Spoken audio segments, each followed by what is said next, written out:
Times of India के reporter के मुताबिक श्रीलंका में मौजूद इंडियन क्रिकेट टीम के कैंप से खबरें ये हैं कि 3 सीनियर क्रिकेटर्स को श्रीलंका के खिलाफ पहले टी20 मैच में बेंच किया जाएगा। और ओवरऑल जो 2024 के टी20 वर्ल्ड कप के फाइनल की टीम थी, प्लेइंग 11 थी, उसमें से सिर्फ 4 प्लेयर्स इस मैच में उतरेंगे, 7 प्लेयर इस मैच में शामिल नहीं होंगे। तो ये 4 प्लेयर्स जो उतरेंगे ये कौन से हैं, ओवरऑल जो इंडिया की प्लेइंग 11 है वो क्या आ रही है, और 3 प्लेयर्स जो सीनियर बेंच हो रहे हैं वो कौन से हैं, इसकी डिटेल्स जो टाइम्स ऑफ इंडिया ने शेयर की है उसके मुताबिक इंडियन क्रिकेट टीम में जो ओपनिंग करेंगे वो जाहिर है क्योंकि रोहित और विराट तो रिटायर हो चुके हैं, तो जिम्बाब्वे के खिलाफ भी इंडिया ने जो नया ओपनिंग कॉम्बिनेशन ट्राई किया था आखिरी मैचेस में वो जायसवाल और गिल थे, और वो दोनों इफेक्टिव साबित हुए थे, इसलिए उन दोनों को ही इस मैच में भी कंटिन्यू करवाया जाएगा, वही इस मैच के लिए भी इंडिया के ओपनर होंगे। नंबर 3 पे वर्ल्ड कप में ऋषभ पंत को खिलाया जा रहा था, मगर इस मैच में नंबर 3 के लिए ऋषभ पंत नहीं होंगे, ऋषभ पंत को रेस्ट करवाया जाएगा, बेंच करवाया जाएगा, और नंबर 3 पे संजू खेलेंगे। संजू को चांस देने के लिए गौतम गंभीर बहुत एम्बिशियस हैं और उनको लगता है कि वो मैच विनर हैं, तो उनको चांस मिलना चाहिए, और उनको उस तरीके से चांस नहीं मिला जाता, वो डिजर्व करते थे। तो अब इस सीरीज के अंदर संजू को प्रॉपर चांस दिया जाएगा। ऋषभ जो है वो कम से कम पहले टी20 मैच में तो इंडिया की प्लेइंग 11 में शामिल नहीं है। नंबर 4 पे वर्ल्ड कप में सूर्या खेल रहे थे, अब भी सूर्या ही होंगे, अब तो वो कैप्टन भी हैं। और हालांकि ये थ्योरी थी कि शायद वो थोड़ा सा अपने आप को बैटिंग ऑर्डर में नीचे लेके जाएं, लेकिन ऐसा नहीं है, वो नंबर 4 पर ही खेलेंगे। और नंबर 5 पे वर्ल्ड कप में शिवाम डुबे खेल रहे थे, आल्दो के वो स्क्वाड में हैं इस वक्त इंडिया के, बट वो इस मैच की प्लेइंग 11 में नहीं होंगे, उनको भी इस मैच के लिए बेंच किया जाएगा। और नंबर 5 पे रिंकू सिंह को खिलाया जाएगा।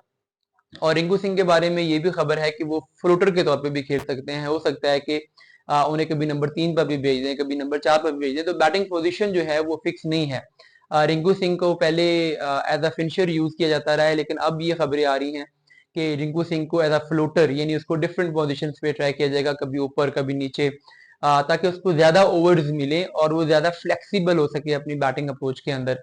और ज्यादा डिफरेंट तरह की सिचुएशन में उसको ट्राई किया जा सके। तो रिंकू सिंह बरल जो है वो इंडिया के 5वें बैट्समैन होंगे। उसके बाद ऑलराउंडर स्लॉट पे नंबर 6 पे हार्दिक पांड्या वर्ल्ड कप में भी थे, अब भी इस मैच में भी वो खेलेंगे, स्क्वाड को उन्होंने ज्वाइन कर लिया हुआ है। 7 पे वहां पर भी अक्षर थे, अब भी अक्षर होंगे।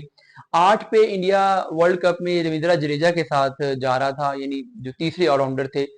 नंबर को भूल जाए, यानी जो तीसरे ऑलराउंडर थे जडेजा, वो थे पांड्या और अक्षर के साथ। तो अब पांड्या और अक्षर के साथ तीसरे ऑलराउंडर जडेजा तो ऑफकोर्स नहीं है, क्योंकि वो रिटायर हो चुके हैं, तो अब उनकी जगह लेंगे वॉशिंगटन सुंदर। और सुंदर जो है चूंकि वो ऑफ स्पिन बॉलिंग भी करवाते हैं, बैटिंग भी करते हैं, और श्रीलंका की कंडीशंस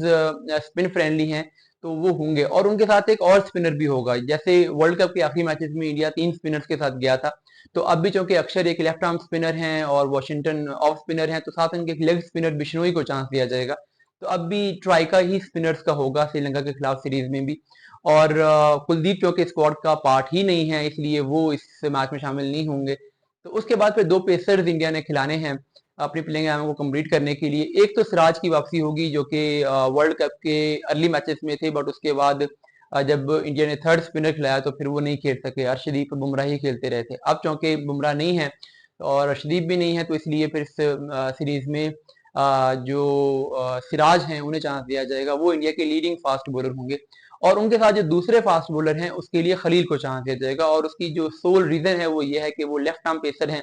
तो लेफ्ट राइट का कॉम्बिनेशन ट्राई करने के लिए खलील को चांस दिया जाएगा, आल्दो कि वो खलील अब तक मिलने वाले चांसेस पे उस तरीके से कामयाब भी नहीं हो सके।